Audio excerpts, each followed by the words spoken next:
Hi, എല്ലാവർക്കും പുതിയൊരു എപ്പിസോഡിലേക്ക് സ്വാഗതം. നമ്മൾ ഇത്രയും ദിവസം പറഞ്ഞുകൊണ്ടിരിക്കുന്ന കഴിഞ്ഞ എപ്പിസോഡിലൊക്കെ നമ്മൾ എന്തായിരുന്നു പറഞ്ഞുകൊണ്ടിരുന്നത്? സമാസായിരുന്നു അല്ലെ? സമാസിൽ നമ്മൾ അവ്യഭാവ് പറഞ്ഞു കഴിഞ്ഞു, തത്പുരുഷ് പറഞ്ഞു കഴിഞ്ഞു, നമ്മള് കർമ്മധാര്യ പറഞ്ഞു കഴിഞ്ഞു. ഇന്ന് നമുക്ക് ഫോർത്ത് വൺ എന്തായിരുന്നു? ഫോർത്ത് സമാസ് ദിഗു സമാസാണ് അല്ലെ? ദിഗു സമാസ് എന്ന് പറഞ്ഞാൽ എന്തായിരുന്നു ദിഗു സമാസിന്റെ സ്പെഷ്യാലിറ്റി എന്തായിരുന്നു? നമ്പേഴ്സ് ആണ് അല്ലെ? ആ സമാസില് പൂർവപദ് അല്ലെ? അതില് പൂർവപദ് എപ്പോഴും എന്തായിരിക്കും? സംഖ്യാവാചകായിരിക്കും അല്ലെ? എപ്പോഴും എന്തായിരിക്കും? സംഖ്യാവാചകായിരിക്കും. ഓക്കെ, കഭി കഭി ഉത്തർ പദ് ഭി സംഖ്യാവാചക് ഹോതാ ഹുവ ദേഖാ ജാ സക്താ ഹൈ. ചിലപ്പോഴൊക്കെ എന്തായി മാറും? ഉത്തർപദിലും നമ്പേഴ്സ് കയറി വരാറുണ്ട്. എപ്പോഴും അല്ല കേട്ടോ, ചില ഏതെങ്കിലുമൊക്കെ വേർഡ്സില്.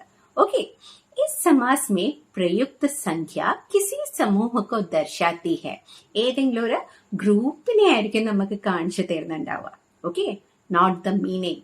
എപ്പോഴും ഗ്രൂപ്പ്സിനാണ് പ്രയോറിറ്റി ഉണ്ടാവാറ്, മീനിങ്സിനല്ല ഇവിടെ പ്രയോറിറ്റി ഉള്ളത്. इससे समूह और समाहार का बोध होता है. उसे ദിഗു സമാസ് कहते हैं. ദിഗു എന്ന് പറഞ്ഞാൽ അപ്പൊ എന്താണ്? എപ്പോഴും നമ്പേഴ്സ് ആണ്. ദിഗു എന്ന് പറഞ്ഞാല് നമ്പേഴ്സ് ആണ് അല്ലെ? നമ്പേഴ്സിനാണ് പ്രയോറിറ്റി വരുന്നത്. പിന്നെ ദിഗുവിന്റെ പ്രത്യേകത എന്തായിരുന്നു പറഞ്ഞത്? നമ്പേഴ്സ് എവിടെയാണ് വരിക? പൂർവപദിലാണോ ഉത്തരപദിലാണോ?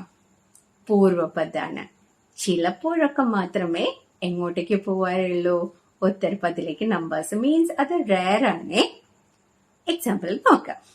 നവഗ്രഹ, നौ ഗ്രഹോं का समूह അല്ലെ? നവഗ്രഹങ്ങളുടെ ഗ്രൂപ്പിനെയാണ് നമ്മൾ നവഗ്രഹം എന്ന് പറയുന്നത് അല്ലെ? സമൂഹ ഗ്രൂപ്പാണത്. ഓക്കെ, പിന്നെ ദോപഹർ. ദോപഹർ എന്ന് പറഞ്ഞാൽ എന്താ മീനിങ്? എന്താ? ആഫ്റ്റർനൂൺ ആണ് അല്ലെ? ദോ പെഹറോं का समाहार. അവിടെ രണ്ട് ടൈം അല്ലെ? പെഹറിന്റെ എന്താ കൂടിച്ചേരൽ നടക്കുകയാണ്. അതിനാണ് നമ്മള് ദോപഹർ എന്ന് പറയുന്നത്. ത്രിവേണി. വേണിന്റെ മീനിങ് എന്താ? What is the meaning of veni? River അല്ലെ? റിവേഴ്സിനെയാണ് വേണി എന്ന് പറയണത് നമ്മള്. ത്രിവേണി എന്ന് പറഞ്ഞാലോ 3 റിവേഴ്സിന്റെ ഗ്രൂപ്പിനെയാണ് അല്ലെ? തീൻ വേണിയോ കാ സമൂഹ. കേട്ടിട്ടുണ്ടോ ത്രിവേണി എന്ന് പറയുന്ന word? That is where the 3 rivers are coming and joining. It is called Triveni. അതൊന്നുമല്ല, നമുക്ക് പഞ്ചതന്ത്ര ടെയിൽസ് നിങ്ങളൊക്കെ വായിച്ചിട്ടുണ്ടാവും. കുഞ്ഞുനാളിൽ തൊട്ട് നിങ്ങൾ വായിക്കുന്നുണ്ടാവും ഇല്ലേ? പഞ്ചതന്ത്ര കഥകള്. അതില് ഫസ്റ്റ് എന്താ? 5 തന്ത്രോ കാ സമൂഹാണ് അല്ലെ? എന്താണ്? 5 തന്ത്രങ്ങളാണ് അതിൽ കാണിച്ചു തന്നിരിക്കുന്നത്. ആ ഒരു ഗ്രൂപ്പിനെയാണ് പഞ്ചതന്ത്ര എന്ന് പറയുന്നത്. ഇത് നമ്മൾ എങ്ങനെ മനസ്സിലാക്കും? How could be identify this? എങ്ങനെയാ നമ്മൾ ഐഡന്റിഫൈ ചെയ്യുക? ഫസ്റ്റ് അതില് നമ്പേഴ്സ് ആയിരിക്കും, ശരിയല്ലേ? അതില് മെയിൻ ആയിട്ട് നമ്മൾ പറയുന്നതില് നൗൺസ് ആണ് അതിന്റെ മെയിൻ ആയിട്ടുള്ള കോസ്പേര്.